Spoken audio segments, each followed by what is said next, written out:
मैं ये बता रहा था कि स्वार्थ मनुष्य को कितना गिरा देता है। कहा गया है, जहाँ दया तहाँ धर्म है, जहाँ लोभ तहाँ पाप, जहाँ क्रोध तहाँ काल है, जहाँ क्षमा तहाँ याप। प्यारे दोस्तों, जो आदमी लोभी लालची होता है वो इतना गिर जाता है कि अपने स्वार्थ सिद्धि के लिए जीव जंतुओं का तो विनाश करके खा ही जाता है, मनुष्य को भी कमजोरों को बहुत सताता है। और जो स्वार्थी होता है वो कानून कायदे ईश्वरा परिधाना, ईश्वर की परिधि में रहकर प्रकृति की नियम कानूनों का कभी अनुकरण नहीं करता है। कानून कायदे को हाथ में ले जाता है और पूरा सर्वनाश करता है, क्योंकि जंगली प्रवृत्ति उसमें होती है। इसीलिए मेरे प्यारे दोस्तों, आप सबों से यही निवेदन करता हूँ कि कामः क्रोधः तथा लोभः हृदये तिष्ठन्ति तस्करा, ज्ञान रत्नापहाराय तस्मात् जागृतः जागृतः। ये जो लस्ट है, सेक्सुअल ड्राइव है, इस मोस्ट पावरफुल इमोशन, इसको नियंत्रित करना बहुत मुश्किल है। क्रोध, इम्बैलेंस स्टेट ऑफ माइंड, जहाँ की मनुष्य विवेक खो देता है। जब क्रोध मनुष्य पर छाता है, सारा विवेक मर जाता है और फिर वो हत्याएं करता है, अनेक तरह के जघन्य निर्णय लेके सर्वनाश करता है पृथ्वी के मानवता को। अब पुतिन और जेलेंस्की को देखो, किस तरह दो जंगली जानवर की तरह लड़ रहे हैं और जेलेंस्की अपने देश का सर्वनाश कर रहा है। अमेरिका और नेटो अलायंस पावर उसको समर्थन दे रहे हैं। ये सारा स्वार्थ है और क्रोध है मेरे भाई। ये स्वार्थ और क्रोध हर व्यक्ति के दिल में होता है। लोभ तो इतना नीचा गिरा देता है कि आदमी किसी का नहीं होता है। दुर्योधन ने तो पांडवा का हाथी मार दिया लोभ लालच में। जयचंद लोभ लालच माँ के पृथ्वीराज का मोहम्मद गोरी से सर्वनाश करवा दिया। इतिहास के पन्नों में पलट के देखो मेरे भाई, काम क्रोध मद लोभ मोह ईर्ष्या द्वेष हर व्यक्ति के सीने में होता है। लेकिन हम योग विद्या से, धारणा ध्यान से इसकी समाप्ति कर सकते हैं, समाधि की तरफ जा सकते हैं।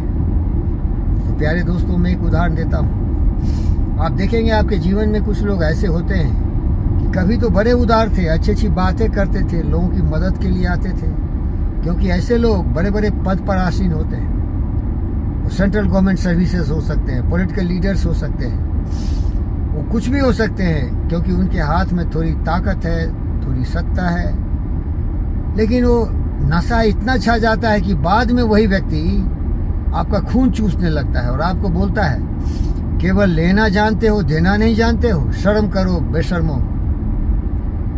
अगर तुम किसी को देता है ना तो थोड़ा खुशनसीबी है। जैसे मेरे दोस्त विवेकानंद ने कहा कि अगर आप बहुत ही उपयुक्त स्थान पर हैं, जहाँ की आपके हाथ में किसी को मदद करने की आपके वैधानिक पद से अवसर मिला है, तो इस अवसर से मत चूकना, क्योंकि सबों को ये सौभाग्य प्राप्त नहीं होता है मेरे भाई। जैसे नरेंद्र मोदी हो, योगी आदित्यनाथ हो, क्योंकि ये लोग महान भारत के सपूत हैं। भले ही जो घटिया हैं, गिरे हुए भ्रष्टाचारी हैं, वो इनको सम्मानित नहीं करेंगे, लेकिन मैं तो इसी ब्रीड का हूँ। मैं भी योगी, फकीर योगी, वीरेंद्र योगी हूँ। मैं जानता हूँ कि हम लोगों के लिए आपकी खुशी, आपके जिंदगी में सुख समृद्धि, यही हमारे लोगों का लक्ष्य है।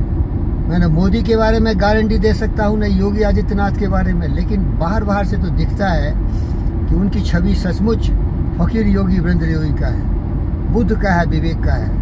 देशभक्त सुभाष चंद्र बोस, चंद्रशेखर आजाद, भगत सिंह जैसे महान निस्वार्थ भाव से देश की सेवा में, देश की आज़ादी के लिए मंगल पांडे जैसे सपूत भारत में हुए।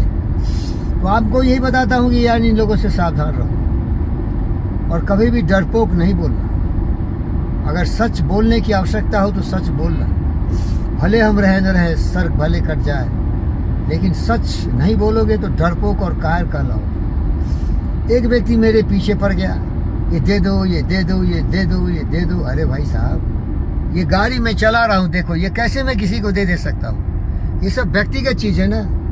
हमारे पास घर है, हमारे पास कुछ ज़मीन जायदाद है जो मैं अपने लिए सब्जी उगाता हूँ, कुछ टेनिस खेलता हूँ, कुछ करता हूँ। अब कोई बोलेगा दे दो, अरे बेशरम, शर्म नहीं आती तुम्हें? हम ये देने के लिए रखे हुए हैं क्या? हम तो गरीब आदमी है भाई, फकीर हैं। ये हमारे जीवन के लिए जिस तरह सांसें चलती है और हृदय की धड़कनें चलती हैं, इतने करीब हैं इन्हें। हम कोई व्यापारी हैं क्या? भाइयों सावधान रहना, सीधा बोल लो हाथ जोड़ के, हे महापुरुष आप अहंकार मत करिए। देनहार कोई और है, जन देवत दिन रैन, लोग भ्रम मुझ पर करें, तासो नीचे नैन। ये वचन है रहीम खान खाना का।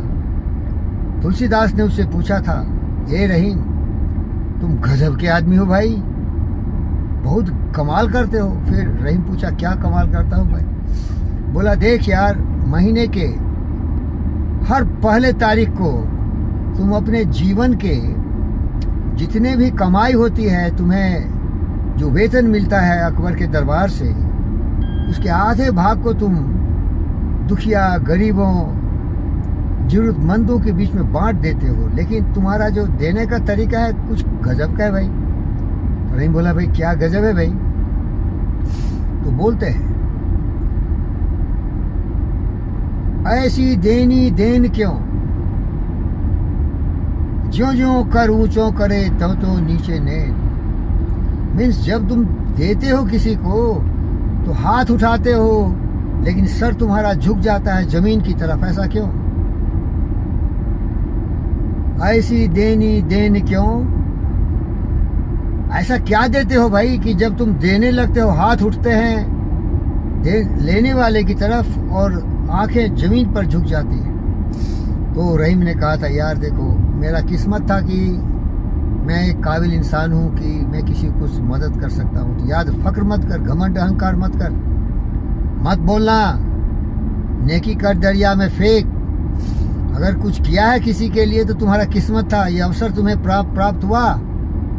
नरेंद्र मोदी का भी अवसर है कि वो प्रधानमंत्री है, उसकी जिम्मेदारी है कि सुभाष चंद्र बोस के पद चिन्हों पर चलकर, वो भी हमारे राष्ट्र के सबसे पहले प्रधानमंत्री सुभाष चंद्र बोस थे।